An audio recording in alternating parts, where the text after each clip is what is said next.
Yn y fideo yma, mi wnawn ni ddangos sut i newid degolyn cylchol i fod yn ffracsiwn.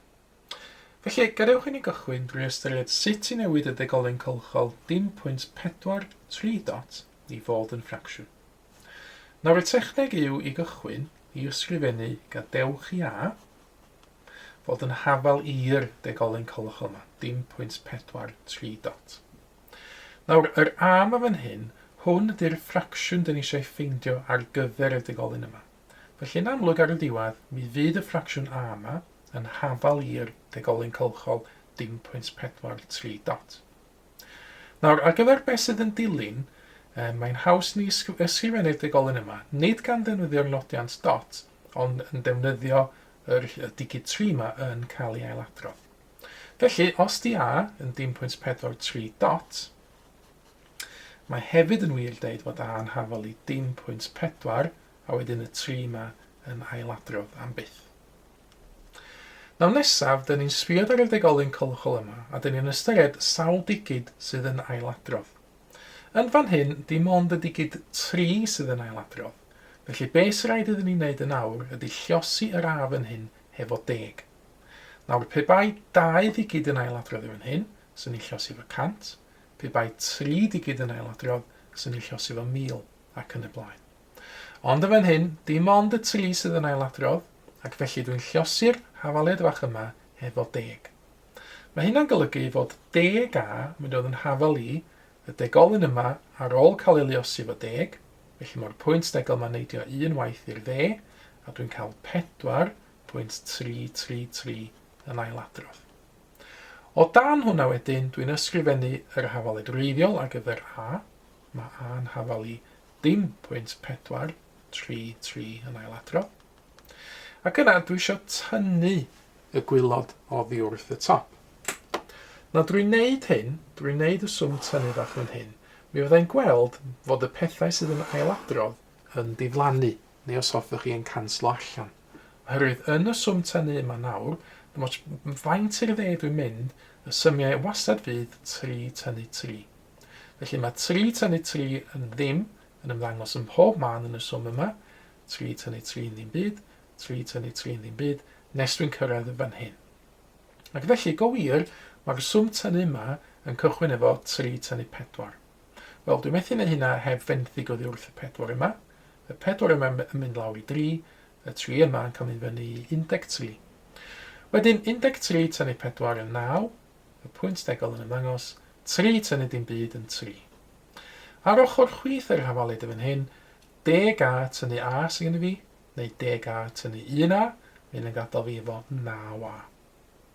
Ac os di 9A yn hafal i 3.9, fyddai ddatrys yr hafaliad fach yma wan i adael ar ben ei hun.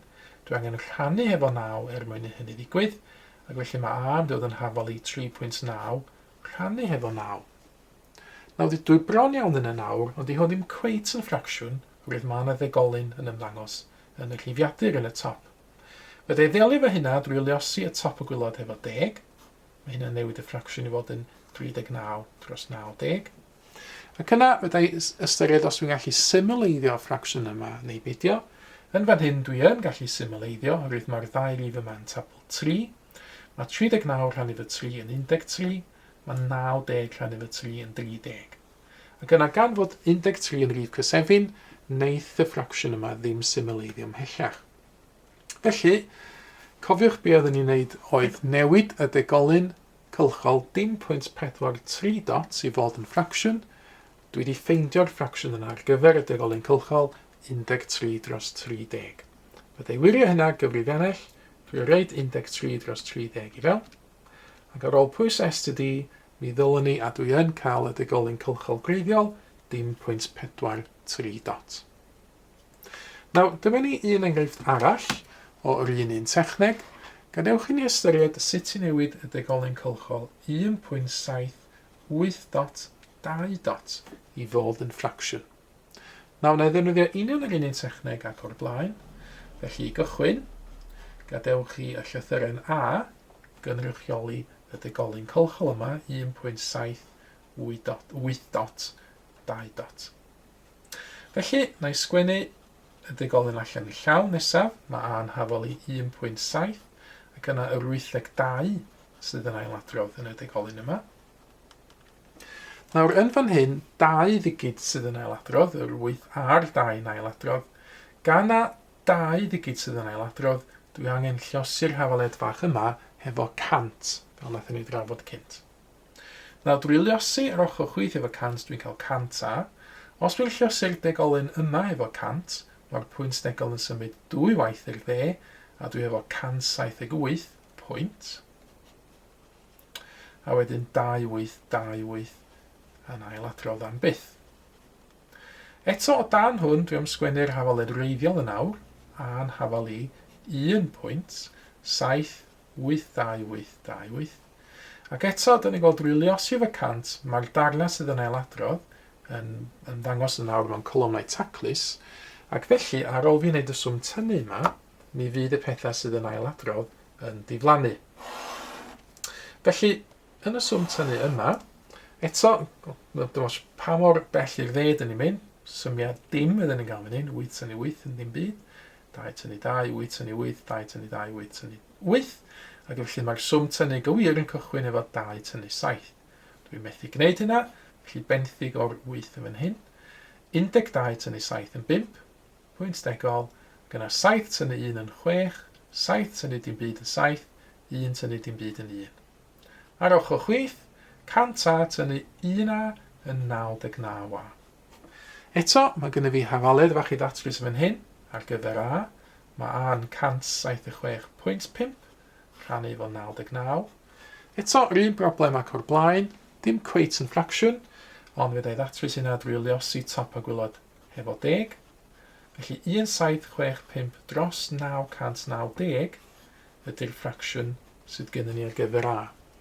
Ydy hwn yn symleiddio? Wel, ydy dwi'n meddwl, mae'r llifiadur a'r enwadur fan hyn yn lluosrifau 5, felly ar ochr fan hyn a'i rannu yr llifiadur 1765 efo 5. Mae 5 rhy fawr i fi mewn i 1, mae 5 fewn i 17, tair gwaith gweddill 2. Mae 5 fewn i 26, 5 gwaith gweddill 1, a mae 5 fewn i 15, tair gwaith. Felly 353 ar y top. Ac yna rhannu y gwylod, yr enwadur efo 5 yn yr un ffordd. Mae 5 fewn i 9, 1 waith efo gweddill 4. Mae 5 fewn i 49, 9 gwaith, 9, 5 yn 45, wedyn 4 dros ben y weddill. Mae 5 fewn i 40, 8 weithiau. Felly 353 dros 198 fydd y ffracsiwn terfynol. A wedyn dwi'n meddwl bod hwnna'n symleiddio unrhyw bellach. Byddai wirio hynna ar gyfer i ennill. Rwy'n geisio reid y ffracsiwn 353 dros 198 i fewn. Mae cyfri ennill yn cadarnhau, dio ddim yn gallu cael ei symleiddio. Ac os yw'n pwysau STD, byddai gadarnhau yn awr wedi dychwelyd at y degolyn cylchol greiddiol yr 1.78.2. Cyfle nawr, ydych chi roi cynnig ar y math yma o dechneg. Newidiwch y ffracsiynau, y degolion cylchol, ydych chi'n weld ar y sgrin, i fod yn ffracsiynau. Defnyddiwch y techneg ydych chi wedi weld yn y fideo yma i wneud hynny. Ac yna, ar ôl i chi gael cynnig, efo papur y ffensil eich hun, gwiriwch eich ateb wedyn yn erbyn yr atebion cywir sydd yn awr yn cael ei dangos ar y sgrin. Mae mwy o fideos adolygu ar gael ar ein sianel YouTube Adolygu Mathemateg. Am y newyddion diweddaraf neu holi cwestiwn, dilynwch ein cyfrif trydar @mathemateg. Neu ewch i'n gwefan www.mathemateg.com am fwy o adnoddau adolygu.